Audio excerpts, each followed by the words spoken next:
வணக்கம். ஜனவரி 13ஆம் தேதி இன்னைக்கு புதன்கிழமை. பங்குச்சந்தையில நடந்த சில விஷயங்கள விரைவாக பார்க்கலாம்.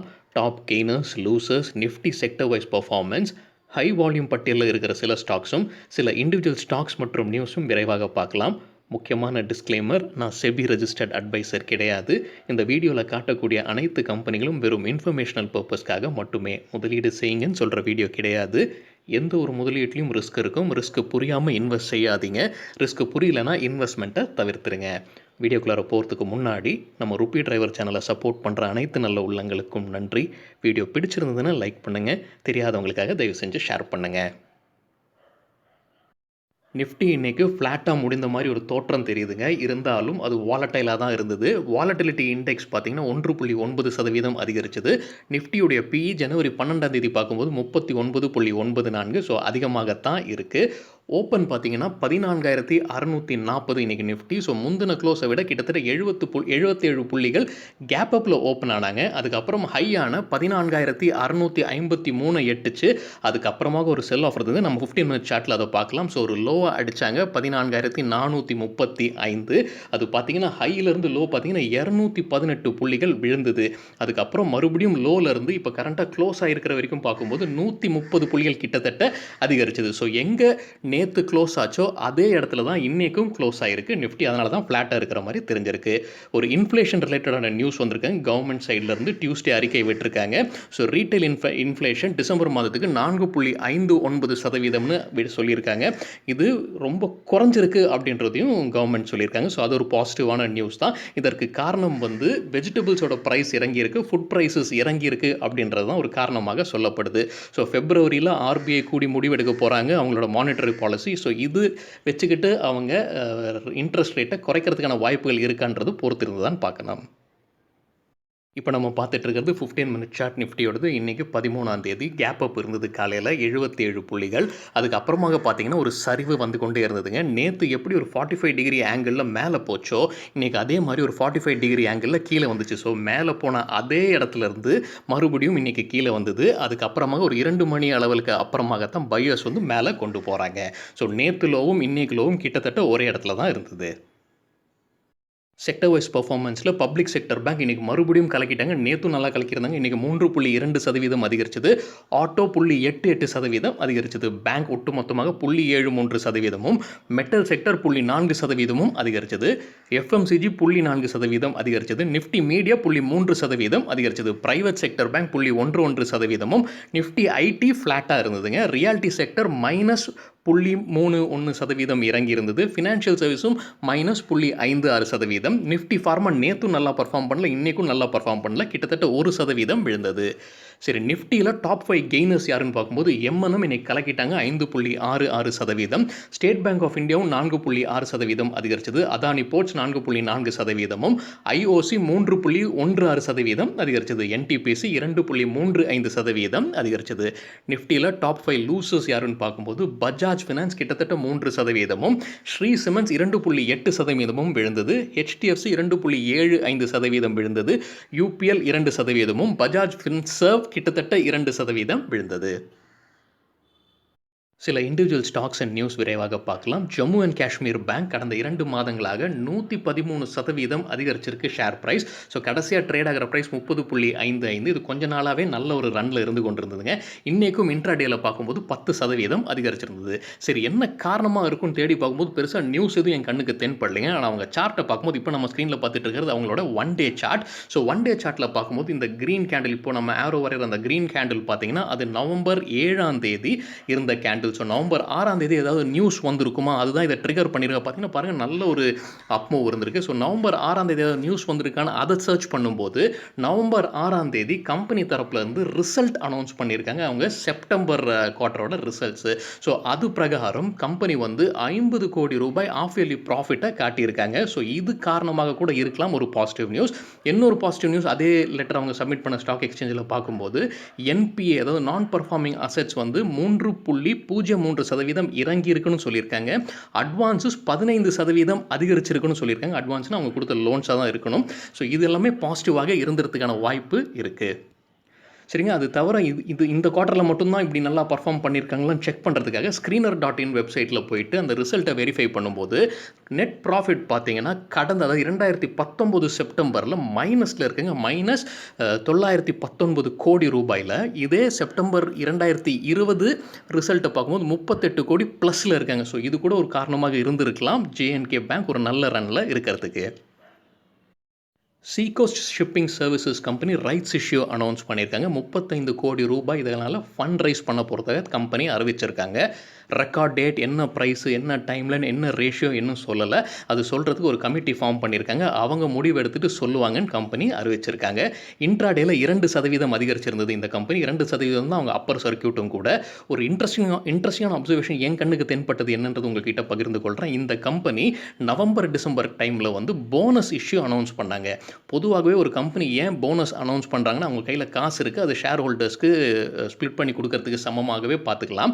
போனஸ் ஷேர்ஸை கொடுத்துருந்தாங்க. ஆனால் இப்போது பணம் இல்லாத காரணத்தால் ஃபண்ட் ரைஸ் பண்ணுறதுக்காக ரைட்ஸ் இஷ்யூ அனௌன்ஸ் பண்ணுறாங்க. ஸோ ஒரு சைடில் போனஸ் கொடுக்குறாங்க, இன்னொரு சைடில் ரைட்ஸ் இஷ்யூ பண்ணுறாங்க. ஸோ கொஞ்சம் கான்ட்ரடிக்டாக இருக்கிற மாதிரி இது என்னுடைய தாழ்மையான தனிப்பட்ட கருத்துங்க. உங்கள் கருத்து என்ன அப்படின்றதையும் பகிர்ந்து கொள்ளுங்கள். இந்த கம்பெனியோட இந்த ரைட்ஸ் இஷ்யூ பற்றியும் 2 மாதங்களுக்கு முன்னாடி நடந்த போனஸ் ஷேர் பற்றியும். சரிங்க. வேறொரு கம்பெனி பைபேக் அனௌன்ஸ் பண்ணியிருக்காங்க. பாரத் ரசாயன். அவங்க வந்து என்ன ப்ரைஸுக்கு பைபேக் அனௌன்ஸ் பண்ணியிருக்காங்கன்னா, ₹11,500 அனௌன்ஸ் பண்ணியிருக்காங்க. டெண்டர் ஆஃபர் வழியாக பண்ண போகிறதாக சொல்லியிருக்காங்க. டெண்டர் ஆஃபர்னா என்ன, ஓப்பன் ஆஃபர்னா என்ன, நம்ம வேறொரு வீடியோவில் டீட்டெயில்டாகவே பார்த்துருக்கோம். பார்க்காதவங்க தயவு செஞ்சு பாருங்கள். அந்த வீடியோ லிங்க் இந்த வீடியோட டிஸ்கிரிப்ஷனில் இருக்குது. வேறொரு விஷயம் கம்பெனி சொல்லியிருக்கிறது, ப்ரொமோட்டர் மற்றும் ப்ரொமோட்டர் குரூப்பும் இந்த பைபேக்கில் பார்ட்டிசிபேட் பண்ண போகிறதாக சொல்லியிருக்காங்க. பைபேக்கு எவ்வளோ ஷேர்ஸை பைபேக் பண்ண போகிறாங்கன்னா, 93,472 ஷேர்ஸை பைபேக் பண்ண போகிறதாக. இது வந்து ஒட்டுமொத்த ஷேர்ஸோட 2.2% கம்பெனி சொல்லியிருக்காங்க. இன்னும் ரெக்கார்ட் டேட்டை நிர்ணயிக்கலைங்க. இன்ட்ராடேல இன்னைக்கு இந்த கம்பெனி 4% அதிகரிச்சது. ஏர்டெலுக்கு இன்றைக்கி ஒரு பாசிட்டிவான நியூஸ் இருந்ததுங்க. இன்ட்ராடேல 6.3% அதிகரிச்சது ஏர்டெல். என்ன பாசிட்டிவான நியூஸ்ன்னு பார்த்தீங்கன்னா, அவங்களுக்கு ரெகுலேட்டரி அப்ரூவல் கிடச்சிருக்கு. ஃபாரின் டைரக்ட் இன்வெஸ்ட்மெண்ட் 100% அதிகரிக்கிறதுக்கான வாய்ப்பு இருக்குது. ஸோ அதனால் ஒரு பாசிட்டிவ் நியூஸாக கருதப்படுது. ஏர்டெல்லில் இன்றைக்கி 6.3% அதிகரிச்சது. ஸ்டேட் பேங்க் ஆஃப் இந்தியாவும் இன்றைக்கி ஒரு நல்ல ரன்னில் இருந்தாங்க. இன்ட்ராடேல 3% அதிகரிச்சது ஒரு நியூஸ் இருக்குங்க. இதில் ஃபாரின் போர்ட்ஃபோலியோ இன்வெஸ்டர்ஸ் வந்து அவங்களோட 7.75% ஷேர்ஸ்லேருந்து 9.82% அதிகரிச்சிருக்காங்க. ஸோ அது ஒரு பாசிட்டிவ் நியூஸாக கருதப்படுது. அதே மாதிரி மியூச்சுவல் ஃபண்ட்ஸ் வந்து இறக்கியிருக்காங்க அவங்களோட ஷேர்ஸோட ஸ்டேக் எஸ்பிஐயில். அது வந்து 12.95%லேருந்து 12.72% குறைச்சிருக்காங்க. எல்ஐசியும் குறைச்சிருக்கிறதா ஒரு நியூஸ் வந்திருக்கு. 10%லேருந்து 9.74% குறைச்சிருக்காங்க ஸ்டேட் பேங்கோட ஷேர்ஸை. வேறொரு நியூஸும் இருக்குது ஸ்டேட் பேங்க்குக்கு. இது வந்து எஸ்ஏடி, அதாவது செக்யூரிட்டிஸ் அப்பெலட் ட்ரிபியூனல் வந்து செபி விதிச்சிருந்த ஒரு பெனால்ட்டியை நீக்கியிருக்காங்க. எஸ்பிஐ மேலே ஒரு பெனால்ட்டி விதிச்சிருந்தாங்க செபி, ஒரு ₹10 லட்சம் நினைக்கிறேங்க. அதை வந்து நீக்கியிருக்காங்க, கட்ட வேண்டிய அவசியம் இல்லைன்னா. ஆனால் குற்றத்தை வந்து குற்றமேனு அதையும் சொல்லியிருக்காங்க.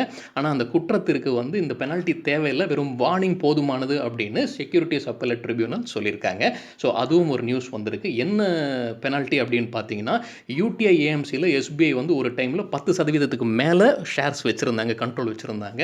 அது வந்து வைக்கக்கூடாது அப்படின்றது தான் ரூல். ஏன்னா எஸ்பிஐ தனியாகவே மியூச்சுவல் ஃபண்ட்ஸை நடத்துகிறாங்க. ஸோ வேறொரு மியூச்சுவல் ஃபண்ட் கம்பெனியில் 10%க்கு மேலே வச்சிருக்கக்கூடாதுன்றது ரூல் இருக்குது. ஸோ அதனால தான் அந்த ₹10 லட்சம் பெனால்ட்டி வந்தது செபி சைட்லேருந்து. அதை அவங்க மேல்முறையீடு செஞ்சு அதை இல்லாமல் நீக்கிட்டாங்க. ஆனால் தவறு இருக்கிறது, அது வார்னிங்காக போதும் அப்படின்னு எஸ்ஏடி சொல்லியிருக்காங்க. இன்றைக்கி பப்ளிக் செக்டர் பேங்க்ஸ் நல்லா பண்ணது இப்போ தான் நம்ம பார்த்தோம். பேங்க் ஆஃப் பரோடா குறிப்பாக இன்ட்ராடேல 6% அதிகரிச்சிருந்தது. ஆயில் பிரைஸ் அதிகரிச்சிருக்கு. 11 மாத ஹையில் இருக்குது. ஒரு பேரலுக்கு $57 போய்க்கொண்டிருக்கு. சில ஸ்டாக்ஸ் நல்லா பர்ஃபார்ம் பண்ணியிருக்காங்க. இது கூட ஒரு காரணமாக இருக்கலாம். ஓஎன்ஜிசி இன்னைக்கு இன்ட்ராடேல 4%, ஹெச்பிசிஎல் 3.5% அதிகரிச்சது இன்ட்ராடேல. பிபிசிஎல் 5.5% அதிகரிச்சது இன்ட்ராடேல. ஆயில் இந்தியா 3.5% இன்ட்ராடேல அதிகரிச்சது. டாடா எலக்ஸி அவங்க ரிசல்ட் அனௌன்ஸ் பண்ணாங்க. இன்றைக்கி ஷேர் ப்ரைஸ் கலக்கிட்டாங்க அதோட ரியாக்ஷனுக்காக. இன்றைக்கி இன்ட்ராடேல 10.7% அதிகரிச்சது டாடா எலக்ஸியோடது. Q3 ரிசல்ட் ரியாக்ஷனாகவே எடுத்துக்கலாம். நெட் ப்ராஃபிட் பார்த்தீங்கன்னா அதிகரிச்சிருக்கு. Year on year 39.5%, operating revenue year on year 12.7% அதிகரிச்சிருந்தது இந்த கம்பெனியோடையது. ஸோ இது டிசிஎஸ் கூட ஒப்பிட முடியாதுங்க. நான் டிசிஎஸ் பெரிய கம்பெனி, டாடா எலக்ஸி சின்ன கம்பெனி. அது வந்து உங்கள் ப்ராஃபிட்லேயே பார்க்கலாம். ப்ராஃபிட்டில் பார்த்தீங்கன்னா 105.2 கோடிகள் தான் டாடா எலக்ஸி. ஆனால் டிசிஎஸ் வருது பார்த்தீங்கன்னா 8,700 சில்லற கோடி ரூபாய்கள் இருக்குது ப்ராஃபிட். ஸோ கம்பேர் பண்ண முடியாது. ஆனால் பெர்சன்டேஜ் கம்பேர் பண்ணும்போது பார்த்தீங்கன்னா இயர் ஆன் இயர் 39.5% அதிகரிச்சிருக்கு எலக்ஸ் இது. ஆனால் டிசிஎஸ் பார்த்தீங்கன்னா 7.18% மட்டுமே. அதே மாதிரி ரெவன்யூ ஃப்ரம் ஆப்ரேஷன்ஸ் டிசிஎஸ் 5.42%, இவங்களது 12.7% இருக்குது. சரிங்க, புது ஐபிஓ ஒன்று ஓப்பன் ஆக போகுது ஜனவரி 18 இந்தியன் ரயில்வே ஃபினான்ஸ் கார்பரேஷன் கம்பெனியுடையது. மணி கண்ட்ரோலில் என்ன சொல்லியிருக்காங்கன்னா ப்ரைஸ் ரேஞ்ச் வந்து 25லேருந்து 25 ரூபாய் ஒரு ஷேருக்கு. மொத்தமாக இவங்க ரைஸ் பண்ண போகிற ஃபண்டு பார்த்தீங்கன்னா 4,633.4 கோடி ரூபாய்களாக இருக்கக்கூடும்னு கருதப்படுது. நம்ம எப்போவுமே இந்த ரெட் ஹெரிங் ப்ராஸ்பெக்டஸ் பார்த்துட்டு இந்த ஐபிஓ ரிவ்யூ பண்ணுற மாதிரி இந்த கம்பெனிக்கும் ரிவ்யூ பண்ணுறதுக்கு நான் முயற்சிக்கிறேங்க. சரிங்க, பாமர் அண்ட் லாரி கம்பெனி வந்து மறுபடியும் நியூஸில் இருக்காங்க. நம்ம முன்னே பார்த்துருந்தோம், ஒரு வாரமோ 2 வாரத்துக்கு முன்னாடி நம்ம நியூஸ் பார்த்துருந்தோம். கவர்மெண்ட் வந்து டைவர்ஸ் பண்ணுறதுக்கு முயற்சிக்கிறாங்க. கவர்மெண்ட் அதிகமாக ஷேர் வச்சிருக்கிற கம்பெனி இது.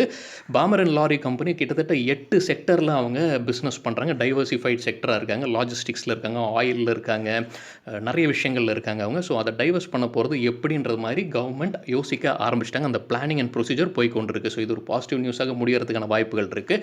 நம்ம முன்னே பார்த்துருந்தோம், டிசம்பர் 29 ஒரு ஹைக் இருந்தது இந்த ஷேர் ப்ரைஸ். 52 வார ஹையும் எட்டுச்சு இந்த கம்பெனி. ஆனால் இன்னைக்கு இன்ட்ராடேல 1.5% விழுந்திருந்தது. சரிங்க, இந்துஸ்தான் ஏரோநாட்டிக்ஸ் கம்பெனி கடந்த 2.5 மாதங்களாக 40% அதிகரிச்சிருக்கு share price. Hindustan Aeronautics HAL company அவங்க இந்த பட்ஜெட்லேருந்து டிஃபென்ஸ் செக்டருக்கு அதிகமாக அலோகேஷன் இருக்கக்கூடும், ப்ராஜெக்ட்ஸ் இருக்கக்கூடும். ஸோ அதிலிருந்து வருமானம் வரக்கூடும்ன்ற ஒரு எதிர்பார்ப்பு இந்த கம்பெனி மேலே இருக்குன்னு சொல்லப்படுது. அதனால் கூட இருக்கலாம் இந்த ரன். கடந்த 2.5 மாதங்களாக 40% அதிகரிச்சிருந்தது ஷேர் ப்ரைஸ். பஜாஜ் எலக்ட்ரிக்கல்ஸும் ஒரு நல்ல ரனில் இருக்காங்க. இன்றைக்கி இன்ட்ராடேல கிட்டத்தட்ட 17% அதிகரிச்சிருக்கு. நேற்று நல்லா பர்ஃபார்ம் பண்ணாங்கன்னு நினைக்கிறேன். ஹட்கோ கம்பெனியும் இன்ட்ராடேல நல்லா பர்ஃபார்ம் பண்ணாங்க. 14.7% அதிகரிச்சிருந்தது. சரிங்க, கெய்னர்ஸ் வித் ஹை வால்யூம் பட்டியலை விரைவாக பார்க்கலாம். ஹை வால்யூம்னு எப்படி சொல்கிறோன்னா, இன்றைக்கு வால்யூம் கூட கடந்த 10 நாளுக்கான ஆவரேஜ் வால்யூமை கம்பேர் பண்ணி அது 100%க்கு மேலே இருக்கிற சில ஸ்டாக்ஸை பார்க்கலாம். கெய்னர்ஸ்ன்னு சொல்லும்போது ப்ரைஸ் அதிகரிச்சிருக்கணும். ஹிசார் மெட்டல் கிட்டத்தட்ட 20% ஷேர் ப்ரைஸ் அதிகரிச்சது. 387% வால்யூம் அதிகரிச்சது. டாடா எலக்ஸி நம்ம பார்த்தோம் ரிசல்ட் ரியாக்ஷன் 12% ஷேர் ப்ரைஸும் 660% வால்யூமும் அதிகரிச்சது. கேஎன்ஆர் கன்ஸ்ட்ரக்ஷன்ஸ் 8.4% ஷேர் ப்ரைஸ் அதிகரிச்சது. 260% வால்யூம் அதிகரிச்சது. ஷாலிமார் பெயிண்ட்ஸ் 8% ஷேர் ப்ரைஸும் 170% வால்யூமும் அதிகரிச்சது. M&M நல்லா பர்ஃபார்ம் பண்ணியிருக்காங்க. இன்றைக்கி 6.8% ஷேர் ப்ரைஸ் அதிகரிச்சது. 250% வால்யூம் அதிகரிச்சது. ஏஜஸ் லாஜிஸ்டிக்ஸ் 5.9% ஷேர் ப்ரைஸும் 328% வால்யூமும் அதிகரிச்சது. டிஎல்எஃப் கிட்டத்தட்ட 6% ஷேர் ப்ரைஸ் அதிகரிச்சது. 179% வால்யூம் அதிகரிச்சது. டிஷ்மன் கார்போஜன் பார்த்தீங்கன்னா 5.8% ஷேர் ப்ரைஸ் அதிகரிச்சது. 456% வால்யூம் அதிகரிச்சது. டிஷ்மன் கார்போஜன் அவங்களோட ப்ரொமோட்டர்ஸ் ஷேர்ஸை செல் பண்ணுறாங்க. ஓப்பன் ஆஃபர் வழியாக 140 ரூபாயாக இருந்தது ஃப்ளோர் ப்ரைஸும் கட் ஆஃப் ப்ரைஸும். இன்றைக்கு ரீட்டைல் செக்டர்ஸ்க்கான டே, இன்றைக்கி ரீட்டைல் கேட்டகரிக்கான டே அப்ளை பண்ணுறதுக்கு. ஸோ அது முடிஞ்சதுக்கப்புறமா, அந்த டைம் முடிஞ்சதுக்கப்புறமா இது நல்லா ஏறி இருக்குது. 149.5 இருந்தது. ஐஎஃப்பி இண்டஸ்ட்ரீஸ் 5.4% ஷேர் பிரைஸும் 535% வால்யூமும் அதிகரிச்சது. லூசர்ஸ் வித் ஹை வால்யூம் பட்டியலை விரைவாக பார்க்கலாம். 5 பைசா கேபிட்டல் 5% விழுந்தது ஷேர் பிரைஸ். 323% வால்யூம் அதிகரிச்சது. இவங்க ரிசல்ட் வந்திருக்குன்னு நினைக்கிறேன், கன்ஃபார்ம்டாக தெரியல. முத்தூட் ஃபினான்ஸ் 3.5% ஷேர் பிரைஸ் விழுந்தது. 133% வால்யூம் அதிகரிச்சது. பஞ்சாப் கெமிக்கல்ஸ் 3% ஷேர் பிரைஸ் விழுந்தது. 161% வால்யூம் அதிகரிச்சது. டாடா கம்யூனிகேஷன் நேற்று பார்த்துருந்தோம், ராகேஷ் ஜுன்ஜுன்வாலா வாங்கின ஸ்டாக்கு நல்லா பர்ஃபார்ம் பண்ணாங்க நேற்று. இன்றைக்கி விழுந்திருக்கு 2%. 176% வால்யூம் அதிகரிச்சிருக்கு. சரிங்க, ரிசல்ட்ஸ் வந்து ஜனவரி 14 டென் நெட்வொர்க்ஸ் மற்றும் டாடா ஸ்டீல் லாங் கம்பெனிகள் ரிசல்ட் சொல்கிறாங்க. ஜனவரி 15 HCL டெக்னாலஜிஸ் சொல்கிறாங்க. இன்றைக்கி இன்னும் இன்ஃபோசிஸும் விப்ரோதும் ரிசல்ட் வரல. இந்த வீடியோ ரெக்கார்ட் செய்கிற நேரத்தில் L&T ஃபினான்ஸ், PVR மற்றும் ஷாப்பர் ஸ்டாப்பும் ஜனவரி 15 ரிசல்ட் சொல்கிறாங்க. ஜனவரி 16 HDFC பேங்க் ரிசல்ட் அனௌன்ஸ் பண்ணுறாங்க. சரிங்க, இதுதான் என்னுடைய பார்வைக்கு சில விஷயங்கள் ஸ்டாக் மார்க்கெட்டில் இன்றைக்கி நடந்தது. உங்கள் பார்வைக்கு ஏதாவது இன்ட்ரெஸ்டிங்கான விஷயம் தென்பட்டிருந்ததுன்னா தயவு செஞ்சு பகிர்ந்து கொள்ளுங்கள். அனைவருக்கும் உபயோகமாக இருக்கும். வீடியோ பற்றியான ஃபீட்பேக்கும் தயவு செஞ்சு பகிர்ந்து கொள்ளுங்கள். நன்றி, வணக்கம்.